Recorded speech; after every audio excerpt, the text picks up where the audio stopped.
Hello friends, आज के इस वीडियो में हम समझने वाले हैं स्ट्रीम एपीआई के पीक मेथड के बारे में। तो इस वीडियो में हम बहुत ही अच्छी तरीके से समझेंगे कि पीक मेथड का बेसिक यूज क्या है और किस तरह से हमें यूज करना है किसी प्रोग्राम के अंदर पीक मेथड का स्ट्रीम के एलिमेंट्स के साथ।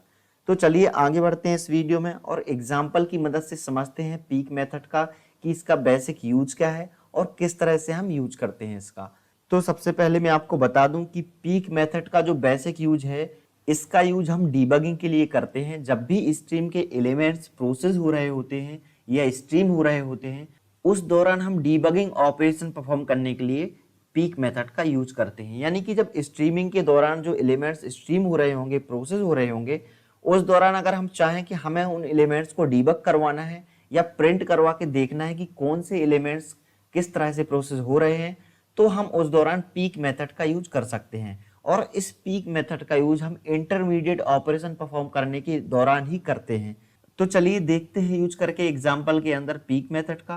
तो यहाँ पे मैंने मेन प्रोग्राम के अंदर एक लिस्ट बना रखी है स्ट्रिंग टाइप की, और इस लिस्ट के अंदर मैंने कुछ एलिमेंट्स को ऐड कर रखा है।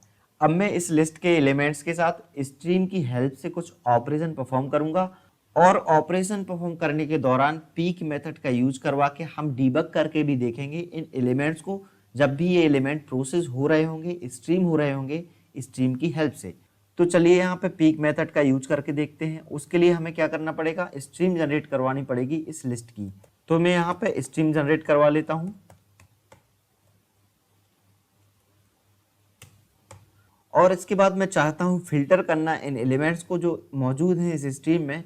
तो उसके लिए मैं फिल्टर मेथड को कॉल करूंगा, और फिल्टर मेथड के अंदर मैं किस बेस पे फिल्टर करना चाहता हूँ इन एलिमेंट्स को, इस फिल्टर मेथड के अंदर मैं पास करूंगा एक लैम्डा एक्सप्रेशन ई, यानी कि वो एलिमेंट जो प्रोसेस हो रहा है इसको बॉडी में पास करेंगे लैम्डा एक्सप्रेशन की, और यहाँ पे E dot start with method की मदद से हम फिल्टर करवाएंगे उन एलिमेंट्स को जो स्टार्ट हो रहे हैं ए कैरेक्टर से।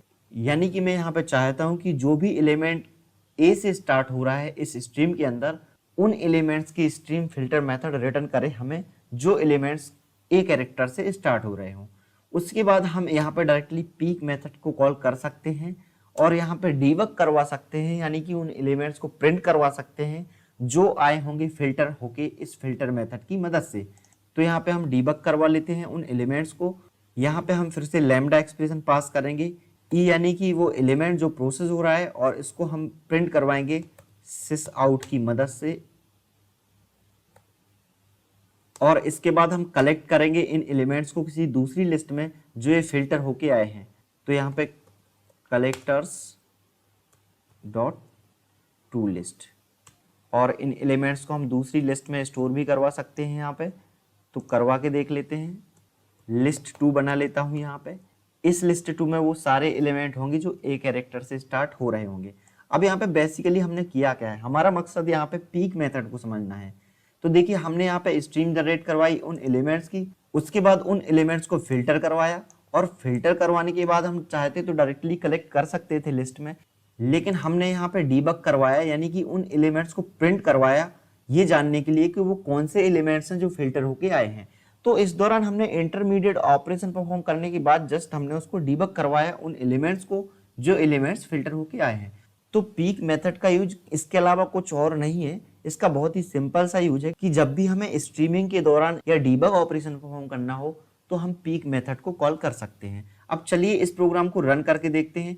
अभी हमने यहाँ पे कहीं भी लिस्ट 2 प्रिंट नहीं करवाई है, उसके बाद भी क्या होगा, पीक मेथड जो है जो हमारे एलिमेंट्स हैं जो फिल्टर हुए हैं उनको प्रिंट करेगा। कब, जब वो फिल्टर होने के बाद प्रोसेस हो रहे होंगे इसके पास, और उसके बाद फिर वो एलिमेंट फिर से एक लिस्ट में कलेक्ट हो जाएंगे। तो यहाँ पे इसको मैं रन करके देख लेता हूँ। तो जैसे ही मैंने रन किया तो यहाँ पे 2 एलिमेंट प्रिंट हुए हैं जो कि है अंकित और अमित, यानी कि ये 2 एलिमेंट्स थे उस स्ट्रीम के अंदर, उस लिस्ट के अंदर जो ए कैरेक्टर से स्टार्ट हो रहे थे, और इन्हीं को फिल्टर मेथड ने फिल्टर किया था। उसके बाद यहाँ पे जो प्रिंट हुए हैं वो किसकी मदद से हुए हैं, इस पीक मेथड की मदद से, क्योंकि इसके अलावा तो हमने कहीं और लिस्ट 2 को प्रिंट करवाया ही नहीं है अभी तक। तो पीक मेथड का बहुत ही बेसिक सा यूज है कि जब भी हमें डीबगिंग ऑपरेशन परफॉर्म करना हो, जब भी हमारे एलिमेंट्स प्रोसेस हो रहे हों या स्ट्रीम हो रहे हों उस दौरान, तो हम पीक मेथड का यूज कर सकते हैं इंटरमीडिएट ऑपरेशन परफॉर्म करने के दौरान डीबगिंग करने के लिए।